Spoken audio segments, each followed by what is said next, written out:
იყო და არა იყო რა. ერთ ლამაზ და მწვანე ტყეში, პატარა მკვდრო ქოხში ცხოვრობდა დედათხა თავის შვილებთან ერთად. მას ჰყავდა 7 პატარა, საყვარელი ბეკეკა. დედას ისინი ძალიან უყვარდა და მათზე მუდამ ზრუნავდა. ერთ მშვენიერ მზიან დილას დედათხამ გადაწყვიტა ტყეში წასულიყო, რათა შვილებისთვის გემრიელი საჭმელი მოეტანა. დაიბარა პატარა თხები და უთხრა: ჩემო საყვარელო შვილებო, მე ტყეში მივდივარ საკვების მოსატანად. სანამ დავბრუნდები, ჭკვიანად იყავით და კარი არავის გაუხოთ. გახსოვდეთ, რომ ბოროტი მგელი სადღაც ახლოს დაძრწის და შეიძლება მოგატყუოთ. კარი არ გააღოთ, მგელს ბოხი, უხეში ხმა აქვს, ფეხები კი შავი და დიდი. ნუ ნერვიულობ დედიკო, ჩვენ თავს გავუფრთხილდებით და კარს არავის გაუღებთ, სანამ შენ არ მოხვალ. დედათხამ სათითაოდ დაკოცნა თავისი შვილები. დაემშვიდობა მათ და ტყის ბილიქს გაუყვა თავისი კალათით. როგორც კი დედა წავიდა, პატარა თხები სასწრაფვით მოვარდნენ კარს და ურდული მაგრად გადაკეტეს, რომ უსაფრთხოდ ყოფილიყვნენ. პატარებმა შიშს ძლიეს და მხიარულად დაიწყეს თამაში. ისინი დარწმუნებულნი იყვნენ, რომ სახლში საფრთხე არ ემუქრებოდათ. მაგრამ სულ ახლოს მშიერი მგელი იმალებოდა და ძბიერად უთვალთვალებდა სახლს. ოხ, როგორ მშია, ახლა სიამოვნებით მივირთმევდი გემრიელ თხის სენდვიჩს.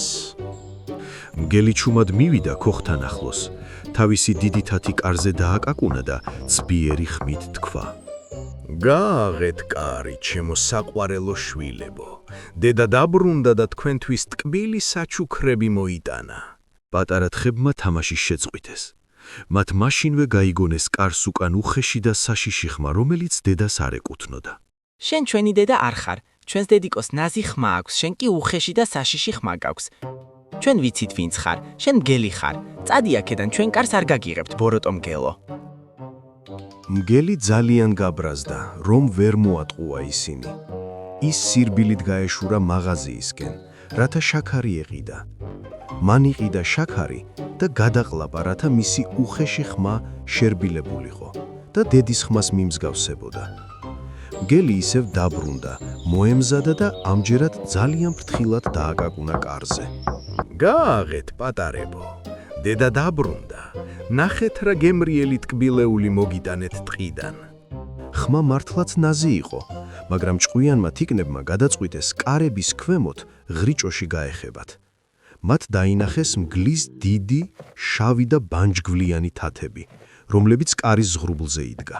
ვხედავთ შენს შავ თათებს, დედას თეთრი ფეხები აქვს, შენ მგელი ხარ, წადი აქედან. მგელი სიბრაზისგან ლამის გასკდა. ის ახლა საცხობისკენ გაიქცა, რათა თეთრი ფქვილი ეშოვა. მან იპოვა ფქვილით სავსე ტომარა და თავისი შავი თათები შიგნით ჩაყო, რომ სულ გაეთეთრებინა. ახლა მისი თათები თოვლივით თეთრი იყო. მგელი ყმაყოფილი სახით ისევ ქოხისკენ გაიქცა. მგელმა ისევ დააკაკუნა და ამჯერად თავისი თეთრად შეღებილი თათი ფანჯრის რაფაზე დადო. შეხედეთ, ბავშვებო, ჩემი ფეხები თეთრია. ახლა ხომ გჯერათ, რომ თქვენი დედა ვარ. გამიღეთ კარი.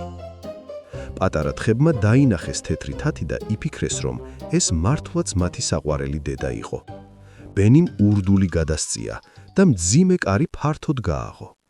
მაგრამ ვაი, რა საშინელება ელოდათ. გამარჯობა, ჩემო გემრიელო ვახშამო. აი ახლა კი დაგიჭერთ ყველას და შეგჭამთ. შეშინებული თხები წივილ-კივილით გაიქცნენ და სახლის სხვადასხვა კუთხეში სცადეს დამალვა. მიშველეთ, მგელი, გაიქეცით, დაიმალეთ სწრაფად, თორემ მგელი შეგვჭამს. სუქანა ჩაფსი სწრაფად მაგიდის ქვეშ შეძვრა და თან თავისი წითელი ვაშლიც გაიყოლა. ლოლამ სამზარეულოს კარადა გამოაღო და ქვაბებსა და ტაფებს შორის სცადა დამალვა. გუსმს სცადა ბუხარში დამალულიყო, მაგრამ იქ ძალიან ცხელოდა და მაშინვე უკან გამოხდა. შეშინებული გუსი ფანჯარასთან მივარდა და დიდ ლურჯ ფარდებში გაეხვია, რომ არავის დაენახა. დოზი ლოგინზე შეხტა, საბანი თავზე გადაიფარა და სუნთქვა შეეკრა შიშისგან. ტილიმ სარეცხის კალათი იპოვა და ჭუჭყიანი ტანსაცმლის გროვაში ჩაიმალა. ყველაზე პატარა პიპი დიდი საათის ყუთში შეძვრა და კარი შიგნიდან მიიხურა. მგელი ოთახის შუაგულში იდგა და ირგვლივ ვიყურებოდა. სახლში უცნაური სიჩუმე ჩამოვარდა. სად წახვედით? გამოდით. მე დამალობანას თამაში ძალიან მიყვარს და მაინც გიპოვით. მგელმა დიუნის უკან შეიხედა, მაგრამ იქ ვერავინ იპოვა. მხოლოდ მტვერი დაინახა. აქ არავინაა. ალბათ სამზარეულოში იქნებიან. იქიდან რაღაც ხმაური მომესმა. მგელი სამზარეულოსკენ გაემართა, მაგრამ იატაკზე დაგდებულ სათამაშო მანქანას ფეხი დაადგა და გასრიალდა.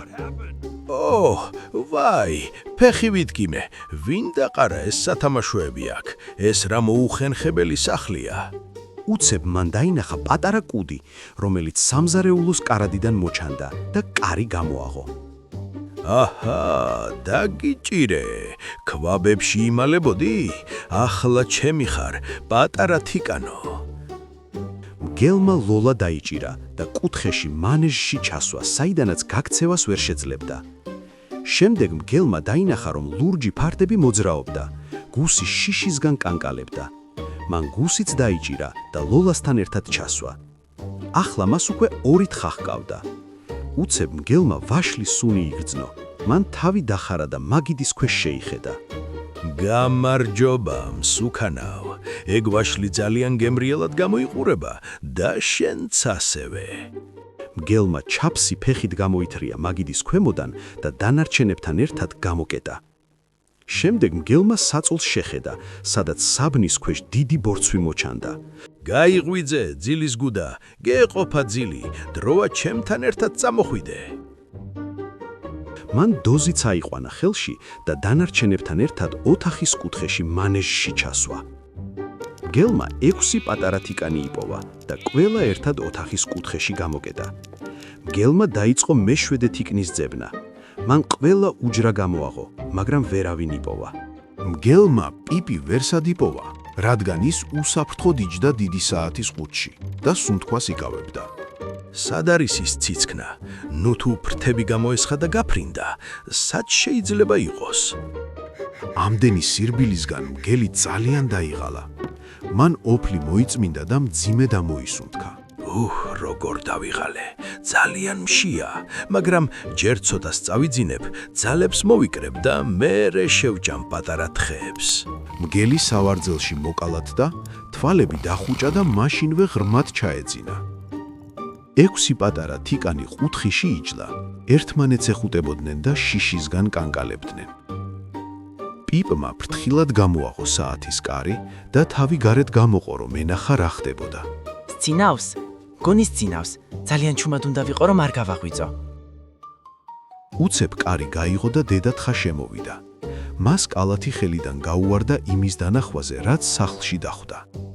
სახლი არეული იყო, ავეჯი გადაბრუნებული. სავარძელში კი უზარმაზარი მგელი იწვა და ხრინავდა. ვაიმე, ეს ხომ მგელია? სად არიან ჩემი შვილები? ნუ თუ რამე დაუშავა მათ. დედა, აქ ვართ. მგელმა დაგვიჭირა, მაგრამ არ შეუჭამივართ. უბრალოდ დაგვატყვევა. დედამ დაინახა თავისი შვილები ყუთხეში. ბედნიერებისგან ამოისუნთქა, რომ ყველა ცოცხალი იყო. დედა თხა ძალიან გაბრაზდა მგელზე. მან შეკრა წარბები და უცებ თავში გენიალური გეგმა მოუვიდა. მან იატაკზე დაინახა დიდი, ბეწვიანი ხალიჩა, რომელიც ძალიან გავდა დათვის ტყავს. დედამ ხალიჩა აიღო და თავზე გადაიფარა. ახლა ის ნამდვილ საშიშ დათვს გავდა. ბავშვებო, იხმაურეთ, დამეხმარეთ, რომ ეს მგელი აქედან გავაქციოთ.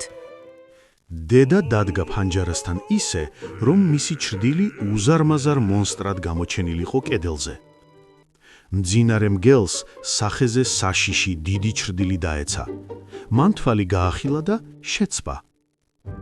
მგელი შიშისგან ჰაერში შეხდა. მას ეგონა, რომ ნამდვილმა დათვმა მიუსწრო ძილში. მგელი ისე შეშინდა, რომ კარის გაღებაც ვერ მოასწრო. პირდაპირ ღია ფანჯრიდან გადახდა. ის ეკლიან ბუჩქებში ჩავარდა, მაგრამ ტკივილს ყურადღება არ მიაქცია და ტყისკენ გაქუსლა. დედაცხამ ხალი ჩამოიშორა და გულიანად გადაიხარხარა. ის ძალიან ამაყი იყო თავისი საქციელით. პატარა თიკნები სიხარულით მიცვიდნენ დედასთან და მაგრად ჩაეხუტნენ. მათი დედა ნამდვილი გმირი იყო. დედამ და შვილებმა სახლი მიალაგეს, მაგიდა გაშალეს და გემრიელი ვახშამი მოამზადეს. მოდით, შვილებო, მივირთვათ ვაშლის ნამცხვარი და ვიზეიმოთ, რომ ყველანი ერთად ვართ. მგელი იმ სახლთან აღარასოდეს გამოჩენილა. თხის ოჯახი კი ცხოვრობდა ტკბილად და ბედნიერად, თავიანთ მყუდრო სახლში.